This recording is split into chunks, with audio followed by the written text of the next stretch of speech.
Hey, what's up, Zwifters? Welcome back to No Breakaways, your source for all the Zwift racing tips and tricks. We're here to preview week number 6 of season 2 of the ZRL, 3 laps of Whole Lotta Lava.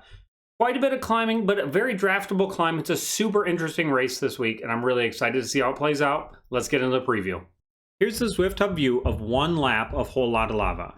We are doing 3 laps of the course for a total of 41.7 kilometers this week. As you can see, right in the middle of this course, you have the Volcano KOM. We're going to be going up that 3 times. So there is a lot of climbing, but this is an incredibly draftable climb, and we'll talk a lot about that during this video. The finish line is actually inside the volcano at the banner. So once you make it over the climb, you have a big downhill, which is also very strategic, and then you finish kind of in a sprint. So I went over to Zwift Power and I took the course profile for a 3-lap race of Whole Lotta Lava that I could find. There is a pretty long lead in. This course actually starts at Watopia downtown at those pens and then goes over to the volcano. We will cover all of this in detail.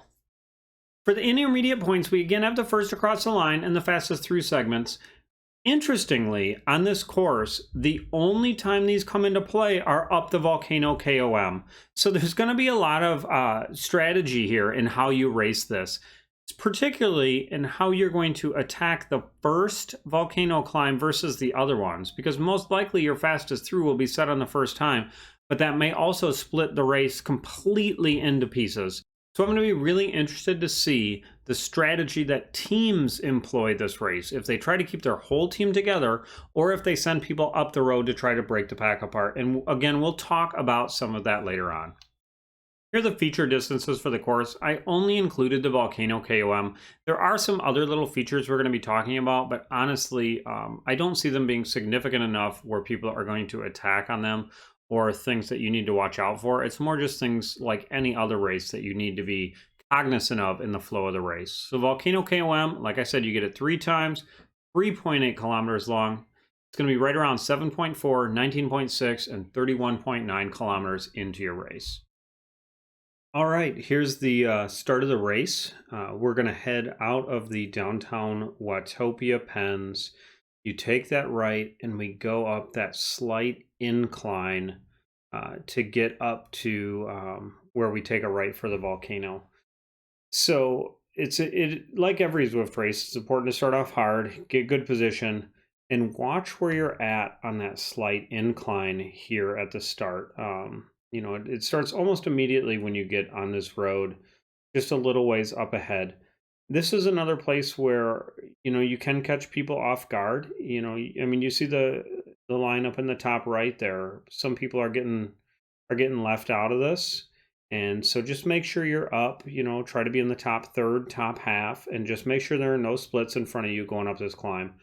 This is a place where you can't win the race. No one's going to get away here, but you can definitely lose it if there's a split in the field and you miss it. So you're going to come up to the top of the hill and you're going to take a right, and that's going to take you into the tunnel. And that's where I'm going to break away from this race and go to my course ride through. Here we are coming up on the volcano. You're going to take a right here. This is not where the lap starts. You need to go all the way around through the start-finish banner before it starts. Right here, it's just nice and flat, and it'll stay flat until the little uphill rise before the start-finish banner. So we'll skip right to there. All right, so we've almost made our full lap. You take a left here and go up this little rise. This is a place in the race where people will start pushing hard. Just try to be in the top half of the pack, move up a little bit.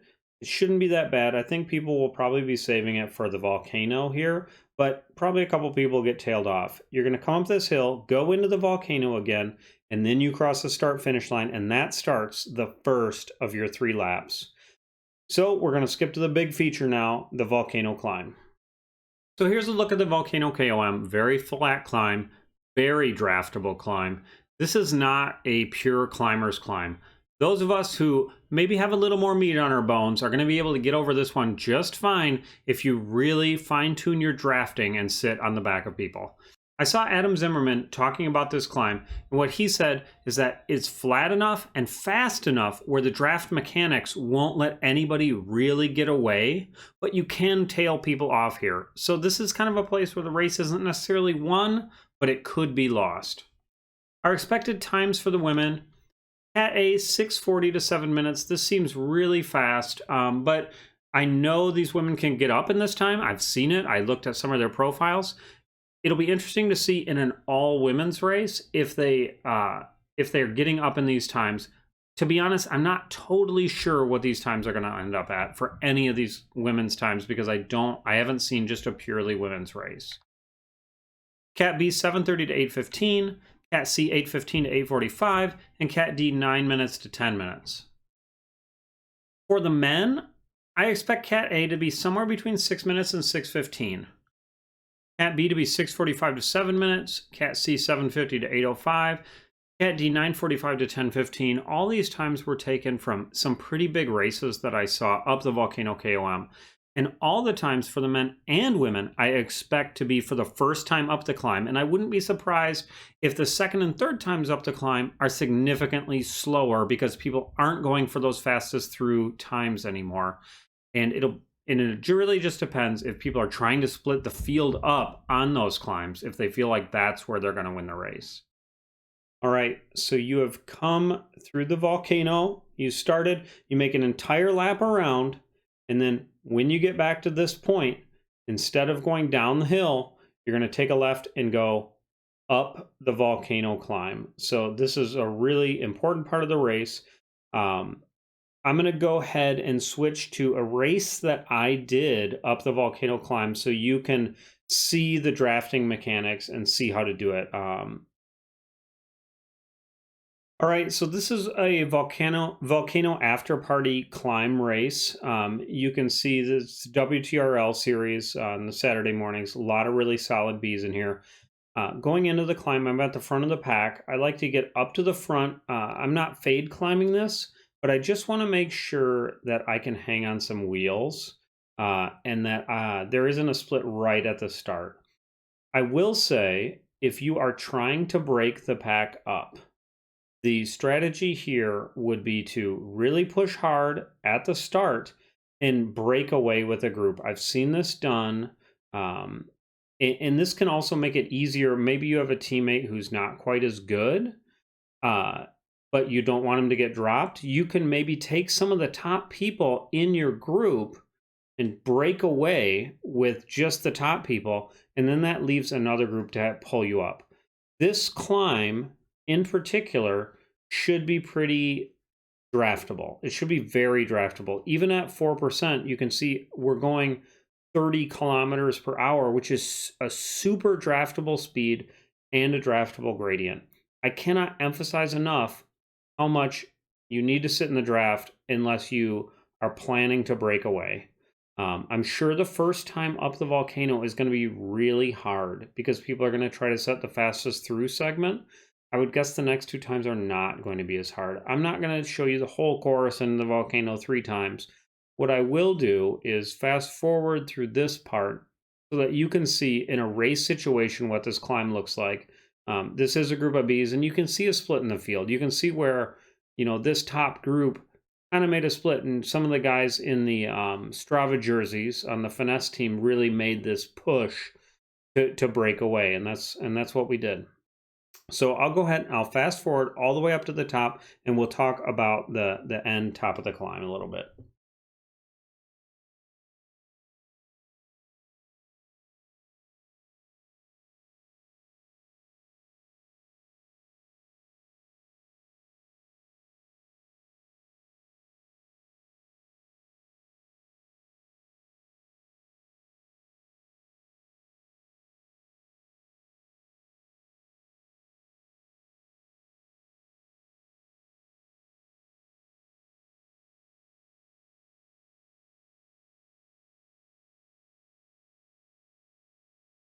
All right, so here we are coming up on the end of the climb. You see it's 3%, 4%. This is where it actually gets a little bit steeper. I'm a little too far back from the pack right now. I should have gone with Thomas here from Finesse, and you're going to see him make a big move for the win. And so I kind of lost the draft a little bit, and it cost me the race. You need to be right with these guys, with the people in front of you, pushing really hard at this 10%. This is where, you're going to get those first across the line bonuses. And it just makes for a really tough top of the climb. I know I always struggle with it. You can see my. So you're going to see as we come to the top, this is the finish of this race, but it's not the finish of our race. All right, here we are coming to the top of that climb on my course ride. The difference with this race that we're doing is we have 3 laps, so 3 times up that volcano. So you're going to have to go around the top here and then the downhill, which this is a pretty technical downhill. And I will put a card up. Monnalee Keller actually coached Katie Enright through the downhill, where Katie caught up 18 seconds on the woman in front of her on this race. It was really impressive. So if you want to see how to ride the downhill, if you do get gapped here at the top, and you should really be doing everything you can at the top to keep with the pack. But if you do get gapped, watch that video to see how to attack the flatter sections and how to attack the parts where you can super tuck, because the hill is so draftable, that also means it's not as super tuckable, especially when you are when you're not with the pack. So it is a more technical descent than we're used to. Here we are getting close to the bottom of the hill.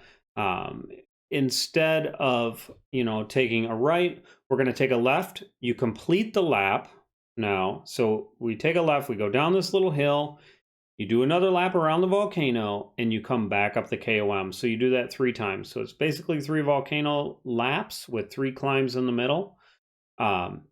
And then this will end up being the actual run into the finish as well. So on your 3rd lap, you come down and there's this flat. So here we are. This left-hand turn starts that little rise. And this is a place where if you don't want this to be a sprint finish, or if you want to lead out your people, you're going to want to go super hard up this rise and try to get some separation. Really important here that if you are going for the sprint finish, that you hold on to some wheels, you make it into the volcano. This is a really long, difficult, kind of hilly finish. So let's watch the entire finish so that you really get a good feel for it. And you will have ridden it 3 times already on the course. So you will, every time you go through, as Adam Zimmerman said in one of his videos he did with me, make sure that you're plotting out where you want to sprint on this course. This is a really easy one to pre-ride as well. So we come into the volcano and it's still a little twisty and turny. You still have a ways to go. So you can see the arch up there, and there is that little rise. It is a very tough finish, and this is a finish where if you go too early, you're going to be in trouble because because people are going to be able to catch you up that rise. I'm going to start going probably as it takes that left right there and pushing hard to make it a little bit longer finish. But we'll kind of see. It'll be super interesting. A very tactical course, a hilly course, but a draftable course, which will be pretty cool in terms of race strategy. So I wanted to give you guys an idea about how long you're going to be on this course. Really, these are complete guesses. I may be off by a couple minutes in either direction, but they're the best I could do with the data that I had. For the women, Cat A, I'm expecting 66 to 68 minutes, around 4.0 watts per kilogram.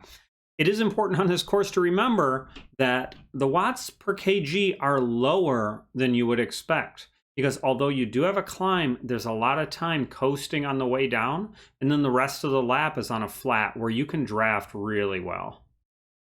Cat B women, 68 to 71 minutes. Cat C, 71 to 73, and Cat D, 73 to 76. For the men, I was able to get a little bit closer time frame on things because there were some really fast men's races with some of the top tier men. I would expect the Cat A men 56 to 57 minutes, Cat B 59 to 61, Cat C 62 to 65, and Cat D 65 to 70. The reason they get wider ranges as we go on is I'm not totally sure of the range of people in these divisions. So it's going to be a little bit different, but also, again, notice the lower watts per kg than a lot of the other races. So while the volcano is going to be very hard and the distinguishing feature, there is a lot of rest on the other side, and there really is a way to ride that volcano downhill so that you save a ton of energy. So unfortunately, I forgot to ask Eric early enough about the bike choice, but I did correspond with him a little bit. And what he said is that aero rules the day. So if you have a Tron bike, probably Tron. If you're a really strong climber and want to save and want to have that bike for the sprint, S-Works Venge with disc wheel, it's a bit of a risky choice, frankly. You know, I'm going to go with Tron, maybe the Aeroad with the DT Swiss. You know, a lot of good options out there, especially for the lower end Zwifters. You're not going to get dropped on this climb by bike choice. Maybe wheel choice. I would go a little more conservative. I wouldn't go disc wheel personally, just because if you lose 1 second at the top of that climb, you know, that can really break your race, especially the first time. So anyways, that's it for this week. Thanks a lot for watching, Zwifters. I really appreciate all your time this season. We have 2 more races to go. If you like this content, as always, click like and subscribe below and let me know in the comments what I can do better. Talk to you next time.